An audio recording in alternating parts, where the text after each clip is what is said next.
our practice, what we would do is when we are going for a CT scan in such cases, we'd always do a PET CT, PET CECT, because we don't want to go ahead and go back and do a PET again, a separate PET scan. So in such situations, we usually end up doing only a PET CECT scan, which answers both the things that we were discussing. Dr. Ramakrishnan was discussing about the staging, and also what we would have done different is, one, we would have done a PET CECT and the CT didn't show any lesion, in which case we would have done a CE-MRI before doing the US, just to be sure that what we were exactly dealing with.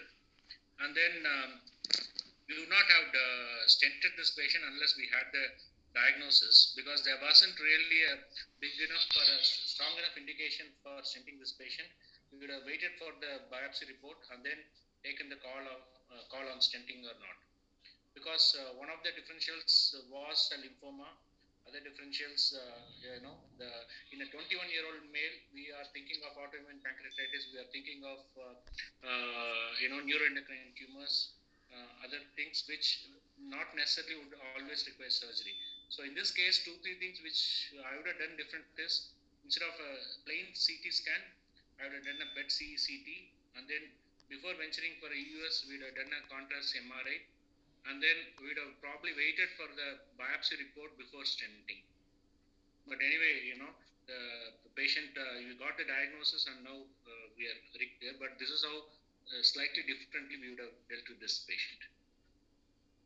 Thank you. Thank you, Dr. Parekh. Even with a little bit 30, generally, what is your protocol, Dr. Parekh?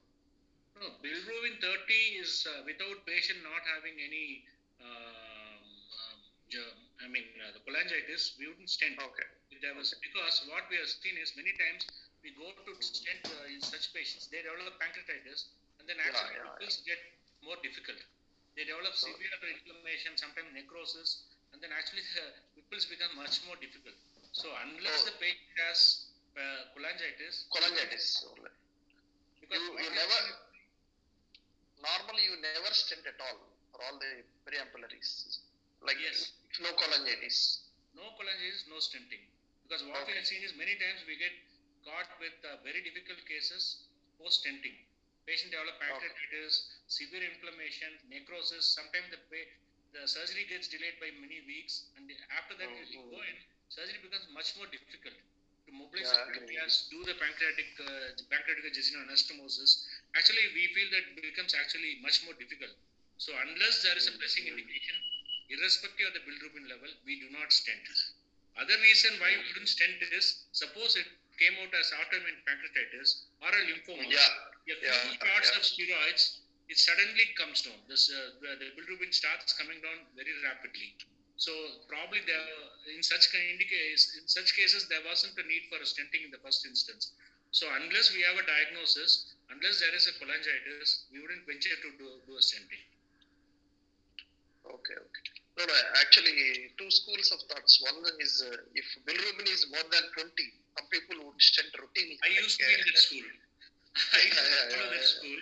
Recently, I changed over because of the intra-op experiences in the stented. Exactly. And also, I know it's difficult to say how good is your ERCP person who can easily cannulate the pancreatic CBD and all. That is very important actually. Your last few patients who developed post ERCP pancreatitis, some of the patients who never came back to surgery, that is very tough. Necrotizing pancreatitis. So, unless there is a sure shot indication which is cholangitis, now I don't ask for a stenting. Okay, good, very good. Thank you for your thoughts. Thank you. Shall we move on to the next case, because another 10 minutes. And so the second interesting case, the Dr.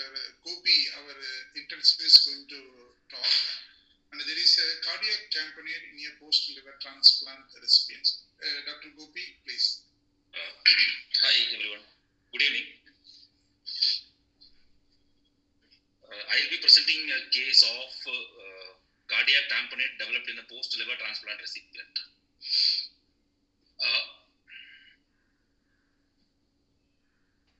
Sir, am I audible to everyone? Yeah. Fine. Okay. So our patient was a 56-year-old male. Okay, he was diagnosed with the cryptogenic decompensated liver disease in 2012. Decompensations include portal hypertension, no UGA bleed, and there was a minimal HE managed without any invasive ventilation. And there was volume overload and recurrent ascites requiring multiple LVPs. And there was one episode of HRS which was managed conservatively with and albumin. And there was no sepsis, no SBB or SBE, or no systemic septicemia or urinary tract infection. And pre-transplant evaluation showed a normal echo and a normal CAG, and rest of the labs was unremarkable. Cadaveric liver transplantation was done in Global Hospital, Hyderabad. Coming to the intra-op details, explant was uneventful. There was no significant increase in the blood loss. There was a partial portal vein thrombus and a cocoon abdomen. Tissue and fluid was sent for analysis for tuberculosis. Ascites was 2 liters, and the graft liver was like whole liver, which is to 854 grams, and there was no significant reperfusion syndrome. Cold ischemia time was 4 hours, and warm ischemia time was 20 minutes. Transfusion was like moderate, only 6 packed cells, and 2 cryoprecipitate was given during the entire intra-op period. Coming to the immediate post-op course, hemodynamics was stable. He was completely off inotropes on POD1. There was no fever, no signs of infection, but there was oliguria and there was an increasing acidosis. So suspecting acute kidney injury in the post-op period, one session of sled was done. Okay, and after that, one session of sled was done, acidosis improved, and after that he was weaned off from sedation. Okay, sensory was completely normal, and he was extubated on POD2. And then in the post-op period, he had a sudden cardiac arrest, which was possibly due to a postural hypotension and vasovagal shock, which was immediately revived after 2 cycles of CPR, and he was intubated. After revival, this echo showed an ejection fraction of 45%, and there was a dyskinetic LV motion, which was post CPR, but cardiac enzymes was normal. So cardiology opinion was sought, and they said it's unlikely to be an acute coronary syndrome, and this could be a post cardiac arrest echo findings. And because of prolonged ventilation, tracheostomy was done for pulmonary toileting, and then the patient was shifted to Gleneagles Global Health City, Chennai, as per patient's family wish. After coming to Chennai, okay, when we did the chest X-ray, there was some right lower lobe opacities, and the echo in our center showed completely normal ejection fraction and normal PSP without any significant volume overload. So for facilitating pulmonary toileting, okay, we did intermittent bronchoalveolar lavage to drain all the thick secretions from the left lower lobe. Cultures sent from the secretions were completely negative, but we were continuing antibiotics because to wait for this chest X-ray resolution. And by this time, okay, still he was anuric and he was uremic without any spontaneous urine output, and his creatinine and urea was elevated. Urea was around 150 to 200, and the creatinine was around 3. So we have been intermittently doing sled every 2 to 3 days as per the requirements. He was drowsy, but he was obeying simple commands, and there was a severe critical illness myopathy. Blood cultures which was sent immediately after coming to Chennai showed Candida krusei, which was sensitive to voriconazole, Anidula fungin, and amphotericin B, and hence he was started on Anidula fungin along with Ceftazidime avibactam and Aztreonam, okay, for his chest infection. Later in the post-op period, he developed a UGA bleed, okay, and OGD showed a duodenal ulcer and an erosive gastritis, and hence PPA infusion was started and octreotide was added to reduce the portal hypertension. To rule out, INR was 1.818 at that time, and fibrinogen was 230.6, and platelets were also good, 1.84 lakhs, and TEG was completely normal, and hence coagulopathy related bleeding was ruled out. And slowly he was started on NJ feeds. He was accepting well.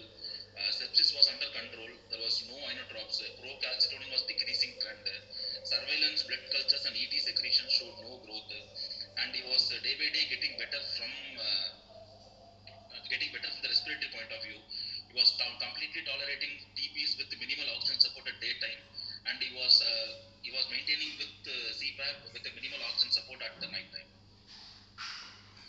Suddenly in POD 12, he started developing borderline BP, which required minimal noradrenaline support, and there was a tachycardia. So our first suspicion was like sepsis related to any source, like possibly chest or possibly abdominal collection. But when we did the procalcitonin, it was in the decreasing trend compared to the previous values. Simultaneously, there was a progressive increase in the inotropes within some 6 hours, despite antibiotic escalation and the fluid boluses also. BP was maintaining between 80 to 90 systolic on double inotropic support on NORAD and the vasopressin. And there was an increase in the CVP, okay, from a baseline around 10 to 12 to it was slowly increasing to 16 to 18. When we to rule out intra-abdominal collection under pneumonia, we did a CT abdomen and chest. We incidentally found out a significant pericardial effusion, but there was no intra-abdominal collection or pneumonia.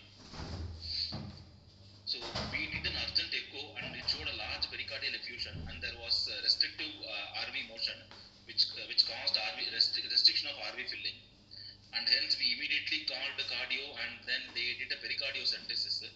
400 ml of dark hemorrhagic fluid was aspirated, and soon after aspiration, CVP started decreasing, and then inotropes was tapered off. And when we send the pericardial fluid analysis, the total count was 20 with 90% of neutrophils. ADA was completely normal, it was 22, and then culture sensitivity showed no bacterial growth, and gene export were also negative, and there was no malignant cells in the pericardial fluid also. And the coagulation profile was completely normal during that time also, ruling out the coagulopathy related bleeding. And after aspiration, we did a repeat echo, and it showed a very minimal pericardial effusion and normal cardiac functions, and there was no restriction to cardiac filling. So coming to DD, okay, cardiac tamponade developing post-transplant. It was a slowly developing pericardial effusion, which has developed into a cardiac tamponade suddenly.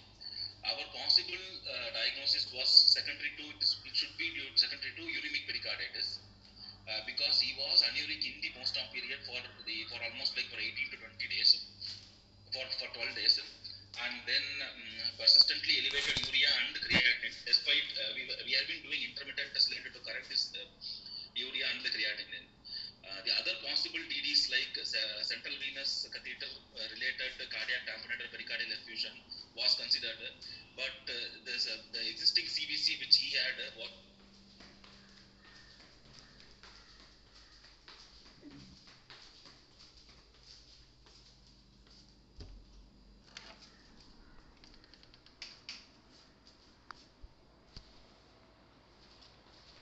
albumin levels were around 2.5 to 3 for him in the post-op period. Surgical trauma, which usually happens in the immediate post-op period. TB and other bacterial infections, obviously, which was ruled out for him, and malignancy, which was also ruled out. And drugs like tacrolimus, sirolimus, hydralazine, procainamide, and isoniazid have also been reported to cause pericardial effusion, okay, and subsequently cardiac tamponade in these subset of patients. But he was not getting any immunosuppression at that time because of the suspicion of sepsis, and any other drugs causing this pericardial effusion he was not getting any other drugs also. This is the chest X-ray showing the central line in situ, which was exactly at position at the bifurcation of trachea, and this is the CT of that patient. We could possibly see the central line, vas cath and the central line here in this area, which correctly terminates at the position, and we could see a large pericardial effusion here. We did the CT to find out any source of sepsis, to rule out pneumonia or any other intra-abdominal collection, but we were able to find out a significant pericardial effusion here.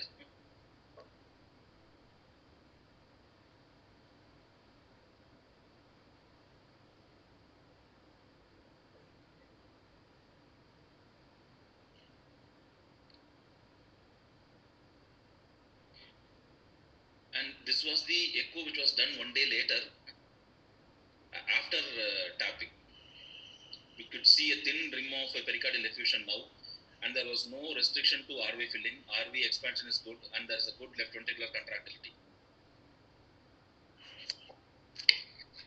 So our empirical diagnosis in this patient was uremic pericardial effusion, which was secondary to uremic pericarditis. The literature showed an incidence of almost 2 to 21%, but this is usually seen in end-stage renal disease patients, but not in the liver disease. This is secondary to a long-standing chronic kidney disease because of low albumin, increased endothelial permeability in these patients, some low-grade oxidative stress and inflammatory state, which can cause panxirrhocytis and causing pericardial effusion, and which can turn into cardiac tamponade at certain conditions. Inadequate dialysis sessions can also lead to this uremic pericardial effusion because of poor clearance of urea and creatinine. These are the literature evidences to show uremic pericarditis in renal disease patients, and these are drugs which can cause pericardial effusion in a renal transplant. Tacrolimus and sirolimus have been implicated to cause pericardial effusion in a renal transplant recipients. After pericardial tamponade, tapping of this pericardial effusion, he was completely off inotropes. He was started on NJ feeds and was tolerating TPs, and respiratory compliance was getting better, and he was on intermittent SLED, and still severe myopathy was there, and peripheral edema settled, and in the immediate post tamponade, CRRT was started because of inotropic support, and then it was later switched on to intermittent SLED, and slowly graft functions was graft function was stabilizing, procalcitonin was decreasing trend, and there was an improving platelets. Team of dietitian, physiotherapists, and speech therapists were instructed regarding his pulmonary and physical rehabilitations.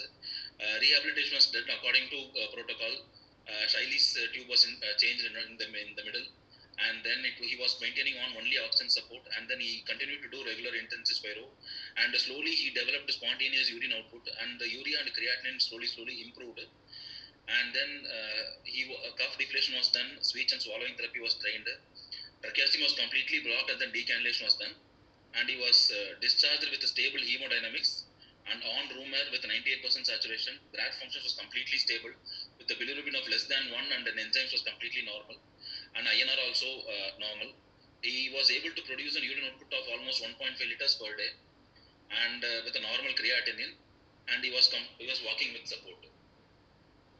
So take home message from this patient will be like, any post transplant hemodynamic instability, we will always have a suspicion of sepsis, but we'll have to think out of the box for causes like pericardial effusion or cardiac tamponade. In this case, there was a slowly increasing CVP with the worsening borderline hemodynamics, which was pointing towards possible pericardial effusion, and then we were able to identify that with the CT and the echo, and then immediate drainage of pericardial effusion resulted in prompt improvement in the hemodynamics, and then there was no graft congestion, or there was no perfusion problems to the graft, which led to improved graft functions in the post-op period, and then we were able to discharge him. Since we had an uremia in the post-op period and abnormal renal functions, okay, we considered uremic pericarditis as the cause, and we were able to rule out CVC-related injury because of normal positioning of central venous catheter and the vas cleft in this patient. And we were also able to rule out the drugs because the known drugs which causing pericardial effusion, the patient didn't receive any known drugs causing the pericardial effusion, and infections we were able to rule out infections also. Thank you. Thank you, Dr. Gopi. Thank you. Can you stop the sharing? Yes, sir. Stop. Thank you. The panel members, your view on it? Because the patient is in a chronic post-op period, and the cardiac tamponade was, managed very well, but a very short span, and but that time before to do the pericardial effusion tapping, we thought actually because inotropes level is keep on increasing, we thought that there is more chances to lose the patient. because we are never thought about initially the cardiac tamponade. It's the first time we are seeing this kind of cardiac tamponade in our post liver transplant recipient.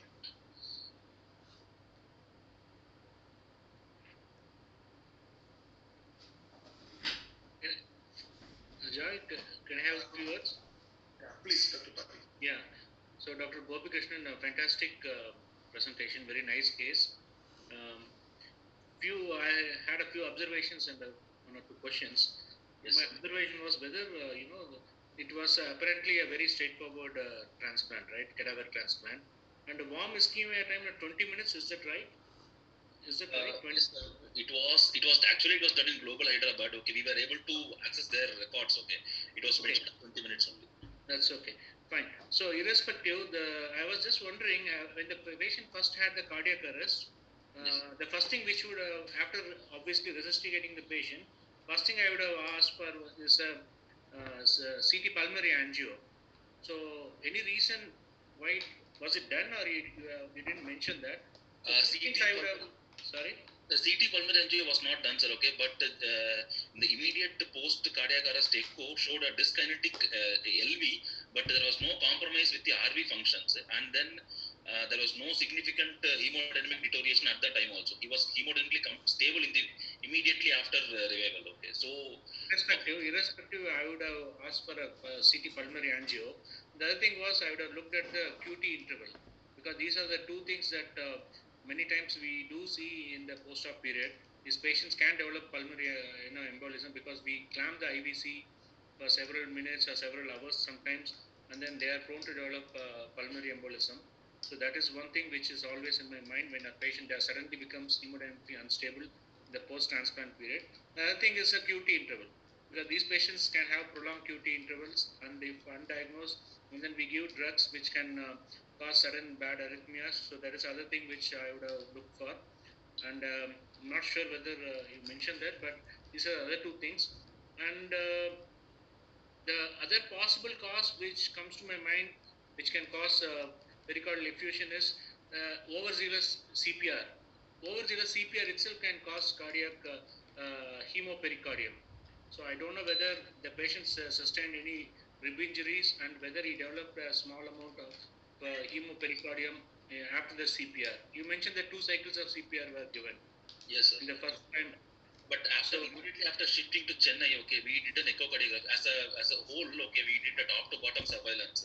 So we did an echo also at that time, but the echo was completely normal. He was having normal EF with no pericardial effusion. IVC was normal. Okay, and then we did a DVT screening also. There was no DVT, and his RV functions were also normal. Okay, so we didn't suspect CPR induced cardiac trauma or something. Okay. So it's really a puzzle here. What led to that hemopericardium? And as you mentioned, it's not usual with the patients who have chronic uremia. Those are the patients who develop pericardial effusion because of uremia, and this is a sort of a acute situation which is very, very unusual to cause hemopericardium. So what are the other differentials that you mentioned? The closest differentials for the hemopericardium? I mean, cardiac tamponade, okay, developing in a post-surgical patient, okay. It was attributed to central line, sir, okay, central line induced trauma. Yeah. So that was, but it was like the existing CVC which the patient had was almost like for 12 days. He was having it for 12 days, and then we could able to check the CVC position in the X-ray and the CT also, which was like completely okay. It was not too deep inside to cause a trauma or something. And the other possible disease is like tuberculosis. Okay, the patient had a cocoon abdomen, and it was like very difficult. Explant was a bit difficult because of dense adhesions. So we considered TB as a cause, but his gene expert, pericardial fluid gene expert, and the ADA was normal. It didn't show findings with consistent with the tuberculosis. And cultures were also like negative. Okay, no growth was there. Okay, so bacterial infections was also ruled out, and he was not getting any known drugs causing pericardial effusion. Okay, so ultimately we were able to come to a conclusion that it should be possibly because of uremic pericarditis. Right. Hi, can I add something? Sorry. Hi, sir. This is Dr. Selva Kumar, and head of the anesthesia and ICU here in Globals. So what happened was, actually, as you were saying, we were not expecting a uremic pericarditis, especially in the perioperative phase or post-operative phase. Usually, it's like failure of dialysis in a chronic patient is when you get a uremic pericarditis. So this patient basically presented with hypotension. Our first impulse was to treat it as sepsis, but somehow he was not presenting like our vasodilatory shock or a cardiogenic shock. It's more of obstructive shock.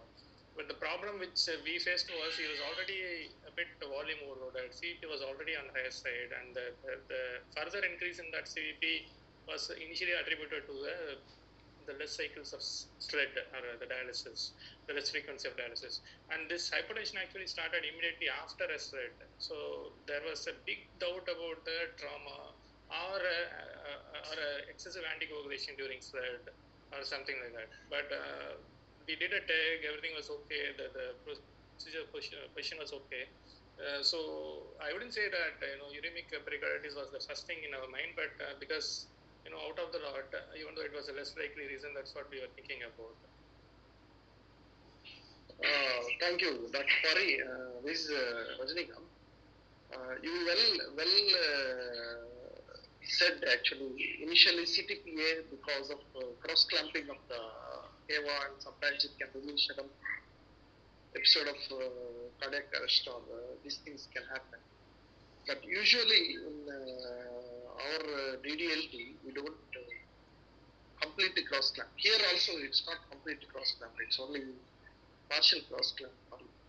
And still, as you said, the first thing is we have to think the common causes, as you mentioned. And this is a bit of surprise having cardiac component, and luckily everything went well. Immediate intervention and aspiration, everything positive, quick recovery. But as you said, still wondering what is the etiology. Yeah, what is the etiology of first cardiac arrest? We are not sure, right? Yeah, that one actually I had a detailed talk with the intensive in Hyderabad. So what had actually happened was when they mobilized the patient, I think there was a bit of a postural drop, and then followed by a bradycardia and near arrest, and then they had to immediately shift back to the bed. He was actually quite a sick recipient with a lot of comorbidities, and then had a eventful perioperative phase, and it was possibly related to the blood draining into the legs and sort of postural with autonomic neuropathy types. So obviously with mobilization arrest, other than the postural thing, the next thing which comes to our mind is the pulmonary embolism, which we were saying.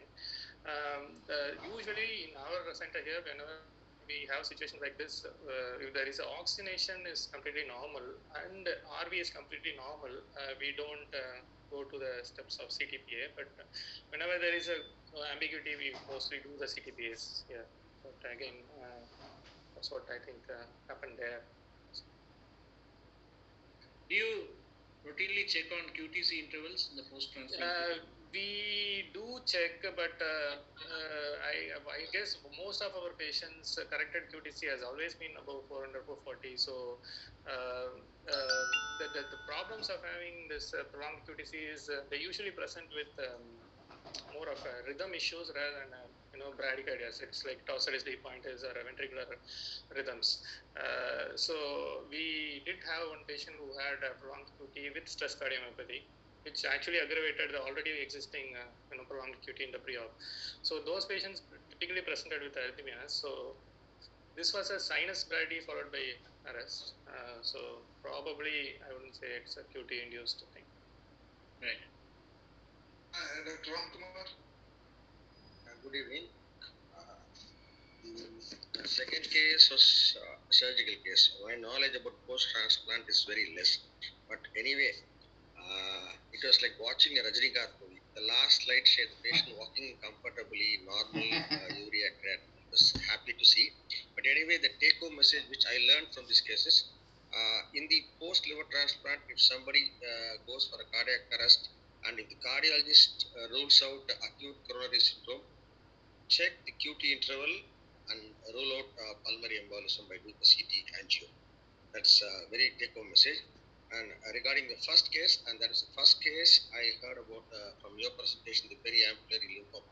So let me put it like for the younger generation, if suppose another 35-year-old guy comes with an obstructive jaundice, what should I do? See, from a medical point of view, my point of view, see, I have to rule out autoimmune pancreatitis. Is it a benign stricture or a periampullary lymphoma? No, I don't want the surgeon to operate.